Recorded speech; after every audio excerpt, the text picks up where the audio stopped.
Alhamdulillahirabbil alamin wassalatu wassalamu ala asyrafil anbiya wal mursalin wa ala alihi washabbihi ajmain. Rabbi shrah li sadri wa yassir li amri min lisani yafqahu qawli. Subhanaka la ilma lana illa ma 'allamtana innaka antal alimul hakim. Amma ba'd. Alhamdulillah tuan-tuan dan puan-puan yang dirahmati Allah sekalian, syukur kita kepada Allah Subhanahu wa taala kerana kita masih lagi diberi ruang untuk sentiasa beribadat kepada Allah Subhanahu wa taala.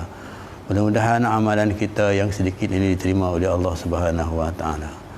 Tuan-tuan dan puan-puan, kita pada pagi ini dalam kuliah ringkas berkaitan dengan saya lanjutkan berkaitan dengan doa yang tidak diterima oleh Allah Subhanahu wa taala seperti yang disebut oleh Imam Ahmad bin Hanbal apabila ditanya oleh orang ramai kepadanya mengapa doa mereka tidak diterima oleh Allah Subhanahu wa taala. Antara jawapannya yang keempat katanya iaitu kerana mereka merasai nikmat Allah Subhanahu wa taala akan syukurnya. Itu yang keempat. Jadi maksud di sini golongan mereka yang yang tidak diterima doa mereka oleh Allah SWT iaitu mereka yang setiap hari menerima nikmat Allah Subhanahu wa taala tetapi mereka tidak menggunakan. Maksudnya syukur tu apa dia? Bersyukur kepada Allah Subhanahu wa taala. Dalam Al-Quran Allah Subhanahu wa taala sebut la in syakartum la azidannakum wa inna azabi lasyadid. Sekiranya kamu bersyukur maka aku akan tambahkan yang aku berikan, dan kalau kamu tidak kufur, maksudnya kamu kufur maka kamu akan mendapat azab yang pedih. Jadi di sini maksudnya menggunakan syukur. Di sini maksudnya bukan menyebut syukur alhamdulillah itu syukur. Maksudnya menggunakan syukur ni iaitu mendapat nikmat Allah Subhanahu wa taala, kemudian nikmat itu dipergunakan kepada jalan yang diperintah oleh Allah Subhanahu wa taala.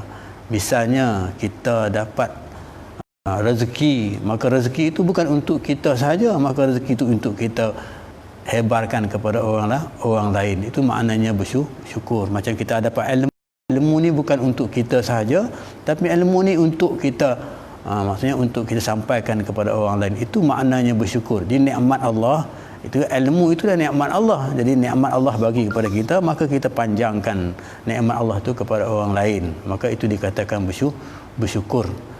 Dalam Al-Quran juga Allah Subhanahu wa taala menyebut a'udzubillahi minasyaitonirrajim wa qalilun min ibadati syukur. Sedikit sangat daripada hamba-hambaku ni yang bersyukur. Maksudnya yang berkata alhamdulillah tu ramai, tapi hanya menyebut alhamdulillah, tapi melaksanakan syukur itu tak ramai ke kita. Maksudnya melaksanakan syukur itu yang disebutkan tadi, dapat nikmat, maka nikmat itu kita gunakan untuk kepada perintah Allah Subhanahu wa taala. Allah bagi nikmat kesihatan kepada kita, maka gunakan nikmat kesihatan ini untuk kita melaksanakan perintah-perintah Allah, seperti sembahyang 5 waktu, berpuasa pada bulan Ramadan, fardu haji, membayar zakat. Ini antara perintah-perintah Allah Subhanahu wa taala berkaitan dengan nikmat yang Allah Subhanahu wa taala, sihat lain, kekayaan, maka kita limpahlah kekayaan itu kepada orang lain. Juga yang lain, banyak lagi nikmat-nikmat yang Allah Subhanahu wa taala berikan kepada kita, maka nikmat ini kita kena panjangkan kepada orang lain. Itu yang dimakan manusia itu bersyukur. Maka sebab itu Allah Subhanahu wa taala perintah kepada kita, maksudnya apabila kita dapat rezeki, maka rezeki itu kita infakkan kepada orang lain. Okay, tuan-tuan dan puan-puan yang dirahmati Allah sekalian, itulah sedikit sebanyak berkaitan dengan syukur. Kita perluaskan syukur ini, maksudnya bukan hanya setakat mengatakan alhamdulillahirabbil alamin, alhamdulillah syukur, alhamdulillah syukur, bukan itu sahaja bila dapat nikmat Allah, tapi syukur itu dengan melaksanakan apa yang Allah Subhanahu wa perintahkan kepada kita. Okey, tuan-tuan dan puan-puan yang dirahmati, itulah sedikit ringkas yang dapat sampaikan pada pagi ini.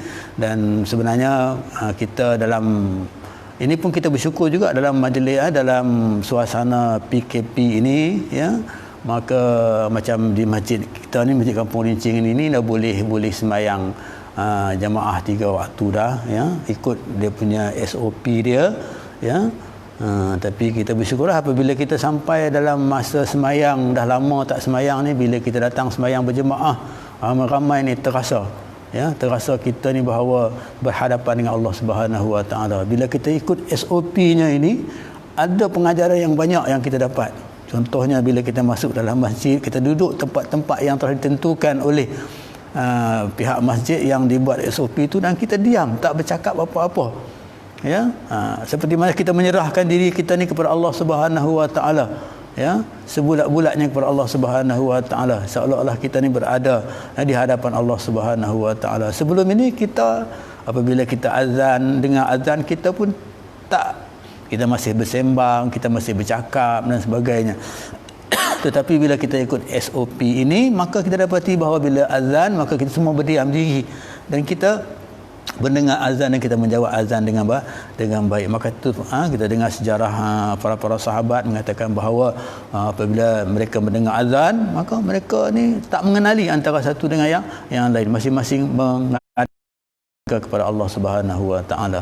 Jadi itulah pengajaran yang kita dapat daripada PKP ini yang berlaku kepada kita. Mudah-mudahan, ya, dapat kita amalkan amalan ini dengan baik, dengan mana kita sentiasa, ya, melakukan ibadat-ibadat kepada Allah Subhanahu Wa Taala. Jadi itu saja aku.